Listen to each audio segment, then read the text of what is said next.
কি মন খারাপ? একটা ছোট্ট গল্প বলি, মন ভালো হয়ে যাবে। প্রচন্ড ঝড় হচ্ছে, মাঝ সমুদ্রে জাহাজ চূর্ণ বিচূর্ণ, সবাই মারা গেল, কিন্তু একজন মানুষ ভাগ্যক্রমে ভাসতে ভাসতে একটা দ্বীপে চলে আসলো।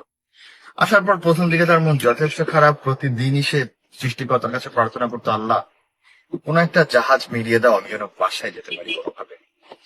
একদিন যায়, 2 দিন যায়, মাস যায়, কেউ আসে না হেল্প করতে। একসময় সে নিজে কিছু কাঠ ঘর জোগাড় করে একটা ঘর বানালো এবং থাকতে শুরু করলো। কিছুদিন পর একদিন মাছ ধরে ব্যাক করার সময় সে দেখলো তার বাসাটায় আগুন জ্বলে গিয়েছে এবং পুড়ে ছাই। সে সৃষ্টিকর্তাকে বলল, আমার একটাই ঘর ছিল, তুমি এটাও কেড়ে নিলে।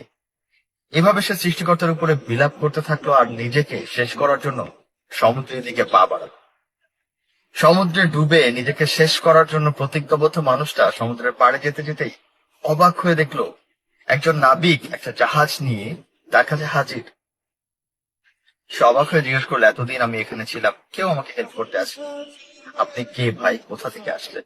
বলল, কিছু সময় আগে আপনি যে ধোঁয়া পাঠিয়ে সিগন্যাল দিয়েছেন, এর মাধ্যমে আমরা বুঝতে পেরেছি আপনি হয়তো বিপদে আছেন, তাই আমরা এখানে চলে এসেছি। মোরাল অফ দ্য স্টোরি, আমরা সবসময় মন খারাপ করি, মাঝে মাঝে চিন্তা করি সৃষ্টিকর্তার এই ডিসিশনটা হয়তো আমার জন্য পারফেক্ট ছিল না, কিন্তু কেন উনি এমনটা করলেন? আর এভাবে নিজেকে হারিয়ে ফেলি, ব্লেম করতে থাকি, আমার ভাগ্যটাই হবে সবচেয়ে খারাপ। কিন্তু না, এটা উচিত না। উচিত ওইটাই যেটা হচ্ছে, এটাই সৃষ্টিকর্তার ডিসিশন। আর মেনে নেওয়া, অপেক্ষা করা ওই মুহূর্তের জন্য যেই মুহূর্তে আমার জন্য সেরা পুরস্কার অপেক্ষা করছে।